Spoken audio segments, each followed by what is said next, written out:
तो हेलो दोस्तों, अब इस वीडियो में हम लोग सोशल कॉन्ट्रैक्ट थ्योरी के बारे में पढ़ेंगे और उनसे रिलेटेड जो थिंकर हैं उनके बारे में भी पढ़ेंगे। सामाजिक समझौता सिद्धांत पूर्णतः कल्पना पर आश्रित सिद्धांत है। इस सिद्धांत के अनुसार राज्य की उत्पत्ति आदिमकालीन व्यक्तियों के बीच हुए समझौते या समझौतों का परिणाम है। अर्थात राज्य की उत्पत्ति की आवश्यकता पीड़ित, संघर्षशील आदि लोगों के बीच हुए समझौते के परिणाम स्वरूप हुई। यह एक पुराना सिद्धांत है। महाभारत के शांति पर्व और कौटिल्य के अर्थशास्त्र में भी इसका उल्लेख है सोशल कॉन्ट्रैक्ट का। प्राचीन यूनान में कुछ सोफिस्ट विचारक इस सिद्धांत के समर्थक थे। एपिक्यूरियस राज्य को एक दूसरे को क्षति पहुंचाने से रोकने के लिए एक समझौता मानते थे। ओल्ड टेस्टामेंट के अनुसार इजराइल में राजा डेविड का राज्य वहां के सब सभ्य लोगों और डेविड के बीच समझौते का परिणाम था। सिसरो ने कॉमनवेल्थ को जीवन की एक साझेदारी बताया था, किंतु इस सिद्धांत का व्यापक रूप 17वीं व 18वीं शताब्दी में देखने को मिला। लैंग्वे की grounds and rights against tyrant, Althusius की या अल्थ्यूजस की सिस्टमैटिक पॉलिटिक्स, मेरियाना की on kingship and education of a king, Suarez की treatise on law and God the legislator, Pufendorf की on the law of nature and nations, Spinoza की theological political treatise, Hooker की laws of ecclesiastical polity, Hugo Grotius, Pufendorf ने किसी न किसी रूप में सामाजिक समझौते सिद्धांत को स्वीकार किया, किंतु इस सिद्धांत की सबसे विस्तृत व्याख्या हॉब्स, लॉक और रूसो के चिंतन में देखने को मिलती है। सामाजिक समझौते की नैतिक आधार पर व्याख्या जर्मन दार्शनिक इमैनुअल कांट और 20वीं सदी में जॉन रॉल्स के चिंतन में देखने को मिलती है। कांट ने मूल समझौता ओरिजिनल कॉन्ट्रैक्ट और रॉल्स ने मूल स्थिति ओरिजिनल पोजीशन की महत्वपूर्ण व्याख्या की। डेविड गॉथियर समकालीन समझौतावादी विचारक है। हॉब्स तो वैज्ञानिक भौतिकवाद का ये प्रतिपादक है। हॉब्स के चिंतन में दो विशेष लक्षण दिखाई देते हैं। पहला, उसकी गणितीय शैली जिसके आधार पर उसने हर समस्या को प्रमेय कहा और उसका समाधान इस प्रकार किया जैसे गणित के प्रश्न को हल किया जाता है। दूसरा, उसने भौतिक शास्त्र के नियमों के अनुरूप सामाजिक और राजनीतिक व्यवहार के नियम निर्धारित किए हैं। लेवियाथन में एक स्थान पर हॉब्स ने लिखा है कि जिस प्रकार एक त्रिकोण दो समकोणों के बराबर होता है, उसी तरह समाज विज्ञान में भी निश्चित और वस्तुपरक निष्कर्ष निर्धारित किए जा सकते हैं। जैसे भौतिक जगत में यह माना जाता है कि पदार्थ भी भीतरी ऊर्जा के कारण स्वयं क्रियाशील होता है, इसलिए सारा भौतिक जगत अपने नियमों के अनुसार क्रियाशील रहता है। उसी प्रकार सामाजिक जीवन में भी क्रियाशीलता देखी जा सकती है, क्योंकि मनुष्य लालसाओं, वासनाओं, आकांक्षाओं के कारण चलता है। उसके मन में सत्ता के लिए जो भूख है वह कभी संतुष्ट नहीं होती, किंतु मनुष्य प्रतियोगिता की व्यवस्था चाहता है, जिसे स्थापित करने के लिए सामाजिक समझौता सोशल कॉन्ट्रैक्ट करता है, जिसकी खातिर वह अपने सारे अधिकारों का समर्पण करता है और फिर शांति स्थापित होने के बाद प्रतियोगिता में सफलता पाना और फिर सत्ता प्राप्त करना उसके अहम को शांत करता है। इसे इस शोध के माध्यम से व्यक्त किया जा सकता है, शांति, सत्ता, अहम। सेवाइन ने हॉब्स की इस पद्धति को डिडक्टिव मेथड बताया। अपने भौतिकवाद और गति विधान के आधार पर हॉब्स ने यह सिद्ध किया है कि मानव स्वभाव को स्वार्थी होना चाहिए। हॉब्स ने मनुष्य के स्वभाव की जो विशेषताएं बताई हैं वो निम्न है। पहला, मनुष्य तत्वतः शरीर है, इसके अतिरिक्त कुछ नहीं। जिसे हम मन कहते हैं वह एक सूक्ष्म पदार्थ है। वह इतना सूक्ष्म है कि सूक्ष्मदर्शी जैसे यंत्रों की सहायता से भी हम उसे देख नहीं सकते। मनुष्य क्रियाशील प्राणी है, उसे सदैव क्रियाशील रहना है और उसका कोई ऐसा अंतिम लक्ष्य नहीं है जहां पहुंचकर उसे करने के लिए कुछ ना हो, यानी गति हमेशा बनी रहेगी। मनुष्य जिस वस्तु की इच्छा करता है उसे वह अच्छा कहता है और जिसे वह नापसंद करता है उसे वह बुरा कहता है। जिस वस्तु से मनुष्य प्रेम करता है उसकी प्राप्ति से उसे हर्ष होता है और उसके खो जाने से उसे दुख होता है। वैभव, ईर्ष्या, दया, नम्रता आदि भावनाओं का आधार मनुष्य की दो मूल प्रवृत्तियां इच्छा और अनिच्छा ही है। मनुष्य की मुख्य विशेषताएं यह हैं कि वह भविष्य में सुख की प्राप्ति के साधन के रूप में शक्ति प्राप्त करना चाहता है। हॉब्स के अनुसार जब हम मनुष्यों की समस्त मानसिक तथा शारीरिक शक्तियों पर विचार करते हैं तो हमें मालूम होता है कि अपने लक्ष्य की प्राप्ति करने की मनुष्यों की योग्यता लगभग बराबर है। शारीरिक बल की कमी की पूर्ति बौद्धिक योग्यता कर देती है और बौद्धिक प्रखरता की कमी की पूर्ति शारीरिक बल कर देता है। सामर्थ्य की इस समानता से लक्ष्य की प्राप्ति की आशा की समानता उत्पन्न होती है। मनुष्य को जो बुद्धि की शक्ति प्राप्त है उसके द्वारा उसे एक तथ्य की दूसरे तथ्य के ऊपर निर्भरता तथा परिणामों का धन प्राप्त तथा परिणामों का ध्यान प्राप्त हो जाता है। यह ज्ञान साधारणतः अनुभव द्वारा प्राप्त होता है। यह मनुष्य में अपने इच्छित पदार्थों की प्राप्ति का सबसे प्रभावी साधन है। प्राकृतिक अवस्था, तो हॉब्स के अनुसार मनुष्य स्वभाव के आसुरी लक्षणों के कारण प्राकृतिक अवस्था का चित्र भी बड़ा भयावह था। उसके अनुसार प्राकृतिक अवस्था निरंतर संघर्ष और युद्ध की स्थिति है। शक्ति ही सत्य है, उसका दुनियादारी सिद्धांत होता है। मारकाट और अत्याचार का बोलबाला होता है। फलतः उसमें मानव जीवन का स्वरूप अत्यंत एकाकी, दीन, अपवित्र, पाशविक एवं क्षणभंगुर होता है। हॉब्स ने इसे प्रकृति का राज, स्टेट ऑफ नेचर कहा है। प्राकृतिक कानून, तो हॉब्स ने प्राकृतिक विधि के 3 सिद्धांत बताए हैं। पहला, प्राकृतिक कानून सामान्य कानून है। जब तक मनुष्य सोचेगा कि वह क्या चाहेगा सो होगा, युद्ध की स्थिति रहेगी। स्वयं द्वारा किए गए अनुबंध अधिक सफल होते हैं। इसी आधार पर प्रकृति का पहला कानून यह है कि हर मनुष्य को शांति कायम करने का प्रयास करना चाहिए। दूसरा, मनुष्य को दूसरों के साथ मिलकर अपने अधिकारों को छोड़ने को तत्पर रहना चाहिए। तृतीय, करार पूरे करने चाहिए। चौथा, भलाई के बदले भलाई करनी चाहिए। तो 9th आर्टिकल ऑफ पीस हैं ये, 19 आर्टिकल्स ऑफ पीस हैं जो हमने पढ़ा था किसी अन्य लेक्चर में, वो हैं ये, उन्हीं की चर्चा ये बेसिकली कर रहा है हॉब्स यहाँ पर। संविधा का स्वरूप, तो हॉब्स संविधा को ऐतिहासिक नहीं मानता है। हॉब्स के अनुसार यह संविधा शासक जनता में न होकर स्वयं लोगों में हुई तथा शासक नियुक्ति करने के लिए हुई। यह करार इस प्रकार था, हर व्यक्ति दूसरे व्यक्ति से कहता है कि अपने ऊपर शासन करने का अपना अधिकार मैं आमुक व्यक्ति या आमुक समिति को सौंपता हूँ, बशर्ते तुम भी अपना अधिकार उसे सौंपो या उसे अपने ऊपर शासन करने का अधिकार दो। यानी अगर आप अपने अधिकार दे रहे हो तो मैं भी अधिकार अपने सौंप रहा हूँ किसी अन्य संस्था को। और इस प्रकार सब एक व्यक्तित्व के अंदर संगठित हो जाते हैं, जिसे कॉमनवेल्थ कहते हैं, और उसके शासक को उसने लेवियाथन का नाम दिया। फिर नेक्स्ट है राज्य एवं प्रभुसत्ता। तो शासक संविधा से उत्पन्न हुआ है, जो कि उसका एक पक्ष है, अतः हॉब्स उसे निरंकुश शक्ति प्रदान करता है। उसके विरुद्ध विद्रोह नहीं किया जा सकता है। हॉब्स के अनुसार प्रभुसत्ता निरंकुश, अविभाज्य, अधेय, असीम, सर्वव्यापक, अहस्तांतरणीय, पूर्व अनुबंधों से मुक्त, अनुत्तरदायी, स्थायी, न्याय कानून का स्रोत है, जिसका लोगों के विचारों व संपत्ति पर पूरा अधिकार है, क्योंकि उसकी प्रभुसत्ता का जन्म लोगों के बहुमत से हुआ है। राज्य एवं व्यक्ति, तो हॉब्स का राज्य व्यक्ति की तृष्णा एवं पूर्ति का साधन है। वह कोई साध्य नहीं, किंतु इस साधन को वह निरंकुश सत्ता प्रदान करना अनिवार्य मानता है। व्यक्ति राज्य व्यवस्था का निर्माता है। हॉब्स के अनुसार समझौते का उद्देश्य व्यवस्था स्थापित करना है। व्यवस्था प्रभुसत्ता की मांग करती है। प्रभुसत्ता कानून द्वारा अभिव्यक्ति होती है और कानून पालन व्यक्ति के लिए अनिवार्य है। हॉब्स के अनुसार समझौते का उद्देश्य व्यवस्था स्थापित करना है। व्यवस्था प्रभुता की मांग करती है, प्रभुसत्ता की मांग करती है। प्रभुसत्ता कानून द्वारा व्यक्त होती है और कानून पालन व्यक्ति के लिए अनिवार्य है। हॉब्स के अनुसार अधिकार वैधानिक होते हैं, लीगल होते हैं। उनके मत में संप्रभुता के कानूनों का उल्लंघन 3 आधारों पर किया जा सकता है। पहला, यदि शासक व्यक्ति के जीवन पर हमला करे तो उसके पालन का आधार समाप्त हो जाता है।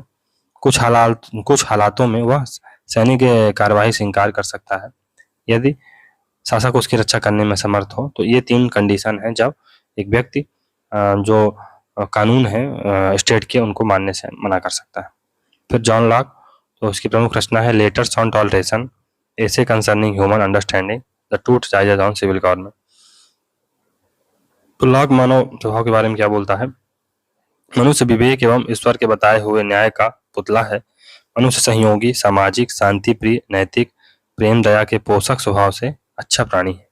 प्राकृतिक अवस्था एवं व्यवस्था, तो लॉक के अनुसार प्राकृतिक अवस्था सद्भावना, आपसी सहयोग, शांति, सुरक्षा की अवस्था है, किंतु इसमें कुछ असुविधाएं थी। क्या? एक व्यवस्थित, निश्चित एवं प्रतिष्ठित विधान की कमी थी। निश्चित व निष्पक्ष न्यायपालिका का अभाव था। सही दंड को लागू करने और उसका समर्थन करने की शक्ति का न होना। प्राकृतिक अधिकारों को सामाजिक जीवन में उतारने और लागू करने के लिए एक निष्पक्ष सत्ता की आवश्यकता होती है। इसे प्राप्त करने के लिए ही जनता को प्राकृतिक अवस्था का परित्याग करना पड़ता है। अतः जनता समझौते के द्वारा समाज व राज्य की स्थापना को तत्पर रहती है। संविधा का स्वरूप, लॉक की विचारधारा में 2 समझौते पाए जाते हैं। पहला समझौता राज्य का आधार है और दूसरा सरकार का।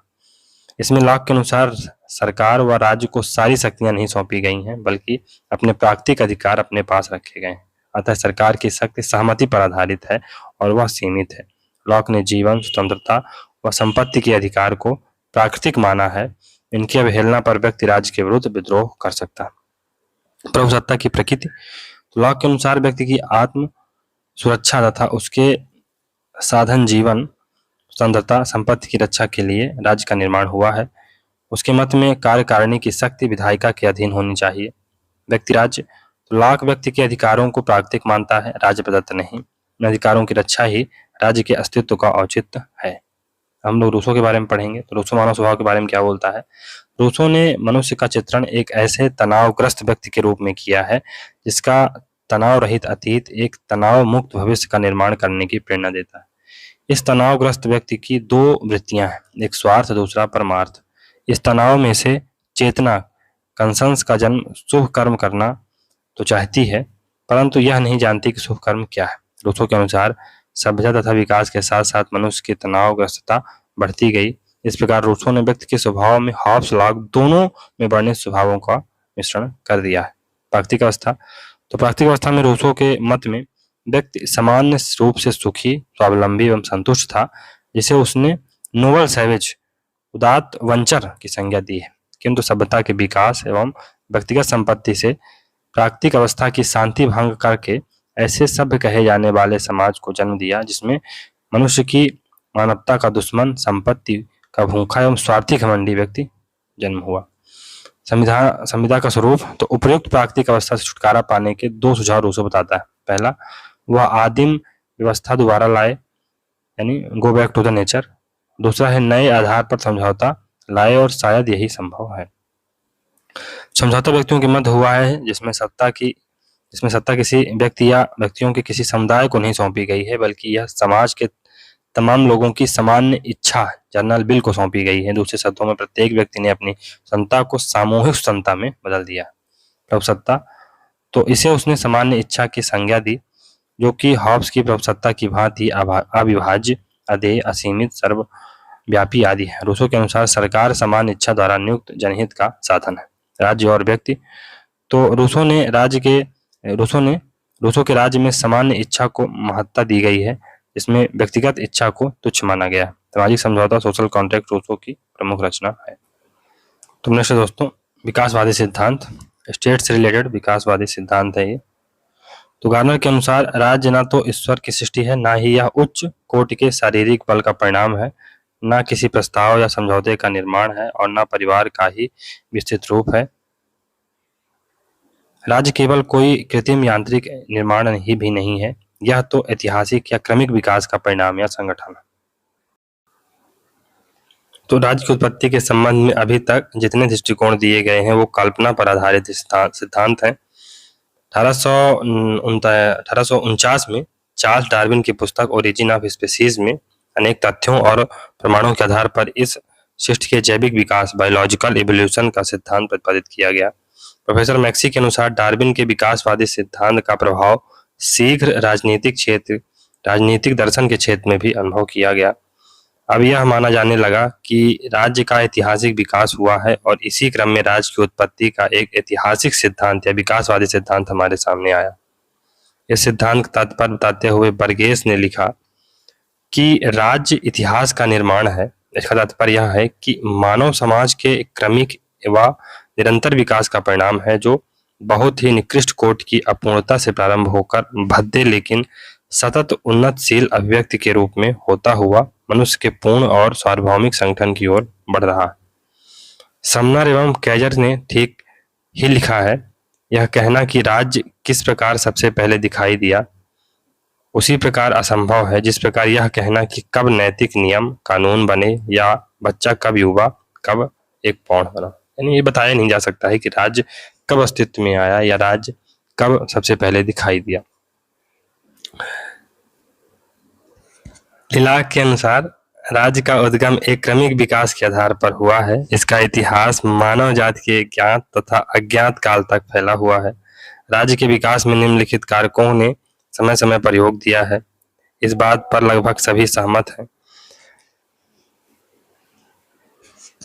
पहला सामाजिक प्रेरणा, सोशल इंस्टिंक्ट, रक्त संबंध। दूसरा फिर धर्म, शक्ति यानी फोर्स, आर्थिक गतिविधियां, इकोनॉमिक एक्टिविटीज, राजनीतिक चेतना, पॉलिटिकल कॉन्शियसनेस। इन सभी बातों पर सभी लोग सहमत है राज्य के विकास को लेकर। सामाजिक प्रेरणा, राज्य के विकास में संभवतः सर्वाधिक महत्व का तत्व सामाजिक प्रेरणा है। राज्य मनुष्य की सामाजिक प्रवृत्ति का परिणाम है। रक्त संबंध, तो सर हेनरी मेन के अनुसार समाज के प्राचीनतम इतिहास की खोजों से यह निष्कर्ष निकलता है कि समूहों की एकता के सूत्र में प्रारंभिक बंधन रक्त संबंध था। मैकाइवर के अनुसार रक्त संबंध समाज को जन्म देता है और समाज अंत में राज्य को जन्म देता है। गेटल के अनुसार रक्त के संबंध के बंधन से परस्पर अधीनता एवं एकता के भाव प्रबल हुए, जो राजनीतिक जीवन के लिए अनिवार्य है। धर्म, तो गेटेल ने तो रक्त संबंध तथा धर्म को एक ही वस्तु के दो रूप बताया तथा समूह की एकता एवं एकता के पृष्ठभूमि में धार्मिक स्वीकृति को स्वीकार किया। गिलक्राइस्ट के अनुसार परिवार उतना ही धार्मिक संघ था जितना प्राकृतिक संघ। विल्सन ने रक्त संबंध को धर्म का ही एक रूप बताया। धर्म को वह रक्त संबंध तथा उसकी एकता का प्रतीक मानता। शक्ति, तो फ्रेंच न्यूमैन के अनुसार इतिहास में कोई भी समाज राजनीतिक शक्ति के बिना नहीं रहा। यह उदारवाद के संबंध में मुक्त राज्य के संबंध में भी उतना ही सही है जितना कि हस्तक्षेपकारी राज्य के संबंध में। जेंग्स के अनुसार जन समाज या राजनीतिक समाज का परिवर्तन शांतिपूर्ण उपायों से नहीं हुआ, यह परिवर्तन युद्ध द्वारा हुआ। मैकाइवर शक्ति को राज्य की उत्पत्ति का एकमात्र आधार न मानते हुए यह स्वीकार करते हैं राज्य का उदय शक्ति के द्वारा नहीं अपितु शक्ति ने राज्य के विस्तार में महत्वपूर्ण भाग लिया है। आर्थिक गतिविधियां, कार्ल मार्क्स का यह कथन काफी हद तक सही है कि मानव जाति का इतिहास आर्थिक गतिविधियों का इतिहास है। मनुष्य की आर्थिक गतिविधियों के आधार पर प्रारंभिक समाजों को तीन प्रकार के क्रमशः विकास में रखा जाता है। पहला शिकारी अवस्था, दूसरी पशुपालन अवस्था, तीसरी है कृषि युग। राजनीतिक चेतना, तो गिलक्राइस्ट ने राजनीतिक चेतना को राज्य के विकास के समस्त तत्वों में सर्वोत्तम तत्व माना है। मार्क्सिस्ट थ्योरी यानी मार्क्सवादी सिद्धांत, तो मार्क्सिस्ट थ्योरी में देखते हैं तो मार्क्सिस्ट थ्योरी क्या मानती है राज्य के उत्पत्ति में। राज्य की उत्पत्ति के संबंध में मार्क्सवाद का विचार समाज के वर्ग विभाजन के साथ जुड़ा हुआ है। यद्यपि मार्क्स ने राज्य की उत्पत्ति का कोई विशिष्ट विचार प्रस्तुत नहीं किया, किंतु उसके साथी एंजल्स ने अपनी कृति the origin of family, private property and state 1970 में उल्लेख किया है। इसी प्रकार लेनिन ने भी स्टेट एंड रिवॉल्यूशन 1903 में राज्य की उत्पत्ति एवं विलोप पर विचार प्रकट किए हैं। राज्य की उत्पत्ति के संबंध में मार्क्सवादी सिद्धांत यह मानता है कि राज्य की उत्पत्ति आर्थिक विकास की ऐसी अवस्था में हुई जब समाज वर्ग विभाजित हो गया। राज्य वर्ग आधिपत्य का यंत्र है। राज्य को एक वर्ग का शोषण करने वाला यंत्र मानते हुए मार्क्सवाद ने वर्ग विहीन समाज की स्थापना तथा राज्य के विलोप का क्रांतिकारी सिद्धांत दिया।